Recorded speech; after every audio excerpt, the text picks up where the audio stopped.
നടനും സാംസ്കാരിക പ്രവർത്തകനും എഴുത്തുകാരനുമായ മധുപാൽ കൂടി ചേരുന്നു.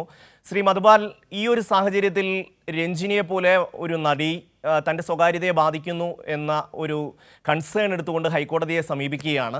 ഹൈക്കോടതി പക്ഷേ ഇന്നത് തള്ളിക്കളഞ്ഞിരിക്കുന്നു. താങ്കൾ ഈ വിഷയത്തെ എങ്ങനെയാണ് നോക്കിക്കാണുന്നത്?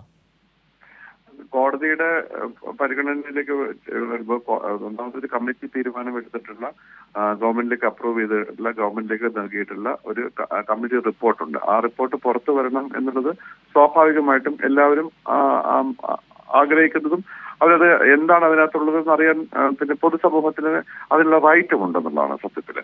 അപ്പൊ തീർച്ചയായിട്ടും ഇത്തരം ഒരു കാര്യത്തിൽ വരുമ്പോൾ രണ്ട് തരത്തിലുള്ള കാരണം ഒന്ന് കോടതിയുടെ ഈ കമ്മിറ്റിയുടെ മുമ്പിലേക്ക് ആളുകൾ പറഞ്ഞിട്ടുള്ള മൊഴികളുണ്ട്. ആ മൊഴികൾ ആ പറഞ്ഞിട്ടുള്ള ആൾക്കാർക്ക് അവർ പറഞ്ഞ ഒരു ആംഗിൾ വളരെ കൃത്യമായിട്ടുള്ള ഒരു ആംഗിൾ കൂടെയാണെന്ന് ഞാൻ കരുതുന്നുണ്ട്. കാരണം വെച്ചാൽ അതിനകത്ത് എന്തുണ്ട് എന്നറിയണം എന്നുള്ളത് അവരുടെയും കൂടെ താല്പര്യങ്ങളാണ്. അപ്പൊ ആ താല്പര്യങ്ങൾ കൂടെ കോടതിക്ക് വേണമെങ്കിൽ പരിഗണിക്കാവുന്നതാണ്. പക്ഷെ കോടതിയുടെ തീരുമാനം എന്നുള്ളത് പോലെ ആയിരിക്കും നമ്മൾ സ്വാഭാവികമായിട്ടും ഏതൊരു വിഷയത്തേക്കും അൾട്ടിമേറ്റ് നമ്മുടെ തീരുമാനങ്ങൾ ഉണ്ടാകുന്നത് കോടതി എന്ത് തീരുമാനിക്കുന്നു അതിനനുസരിച്ച് പോവുക എന്നുള്ളത് തന്നെയാണ് ഞാൻ ഈ വിഷയത്തിൽ കാണുന്നത്. അപ്പൊ കോടതി തീരുമാനിച്ചിട്ടുള്ളത് വേണമെങ്കിൽ ഈ കമ്മിറ്റി റിപ്പോർട്ട് പുറത്തേക്ക് വിടുന്നതിന് എതിരഭിപ്രായം ഉണ്ടെങ്കിൽ ആ എതിരഭിപ്രായം അറിയിക്കാം എന്നുള്ളത് മാത്രമാണ് അതിനകത്തുള്ളത്. ആ അഭിപ്രായം അറിയിച്ചിട്ടുണ്ട്. അത് കോടതിക്ക് യുക്തമായിട്ടുള്ള തീരുമാനമെടുക്കുകയും ചെയ്യാം എന്നുള്ളത് കൂടെ കരുതുന്നു.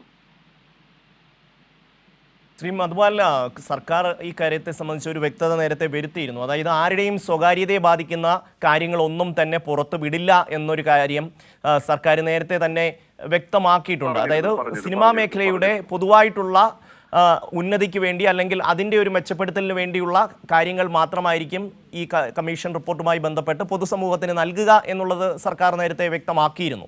അതെ അതെ അതെ അതെ പറഞ്ഞിരുന്നു. അല്ല, സാധാരണ രീതിയിൽ കമ്മീഷന് മുമ്പിലേക്ക് എത്തിയിട്ടുള്ള കാര്യങ്ങൾ കമ്മീഷൻ എങ്ങനെയാണ് അതിനെ ഗവൺമെന്റിലേക്ക് കൊടുത്തിട്ടുണ്ട്. അപ്പൊ ആ കൊടുത്തത് ഗവൺമെന്റും കമ്മീഷനും പൊതുസമൂഹത്തിൽ നിന്ന് ഇപ്പൊ ഈ ഒരു ഇൻഡസ്ട്രിയുടെ ഭാഗമായിട്ട് നിന്നിട്ടുള്ള ആൾക്കാർ പറഞ്ഞിട്ടുള്ള കാര്യങ്ങളുണ്ടല്ലോ, അത് ആ കമ്മീഷൻ കേട്ടിട്ടുണ്ട്. ആ കേട്ടുള്ള റിപ്പോർട്ടാണ് കമ്മീഷൻ തീർച്ചയായിട്ടും ഗവൺമെന്റിലേക്ക് കൊടുക്കുന്നത്. അപ്പൊ ഗവൺമെന്റിന് ഡിസൈഡ് ചെയ്യാനുള്ള റൈറ്റ് കൂടെ ഉണ്ട്. എന്ത് വേണം എന്ത് വേണ്ട എന്ന് ഗവൺമെന്റിന് തീരുമാനിക്കാവുന്നതാണ്. അപ്പം സ്വാഭാവികമായിട്ട് കോടതിയിൽ പോകുമ്പോൾ കോടതി ഇതിനൊരു ഗവൺമെന്റിന്റെ ഭാഗത്താണ് നിൽക്കുന്നത്, പൊതുസമൂഹത്തിന്റെ ഭാഗത്താണ് നിൽക്കുന്നത്, ഇതിനകത്ത് ആണെന്നുള്ളത് കോടതിക്ക് ഉത്തരവാദിത്വം ഉണ്ടെന്ന്. അപ്പൊ ആ കോടതി അതിനനുസരിച്ചിട്ടായിരിക്കും ചിലപ്പോൾ ഈ പറഞ്ഞ കാര്യങ്ങളിൽ ഇടപെട്ടിട്ടുണ്ടാവുക. തീർച്ചയായും നന്ദി മധുപാൽ. കോടതി ഈ വിഷയങ്ങളെല്ലാം പരിഗണിച്ച ശേഷമായിരിക്കും ഈ ഒരു ഉത്തരവ് നൽകിയിട്ടുണ്ടാവുക എന്നുള്ളതാണ് മധുപാൽ ഈ വിഷയത്തെക്കുറിച്ച് പ്രതികരിച്ചത്.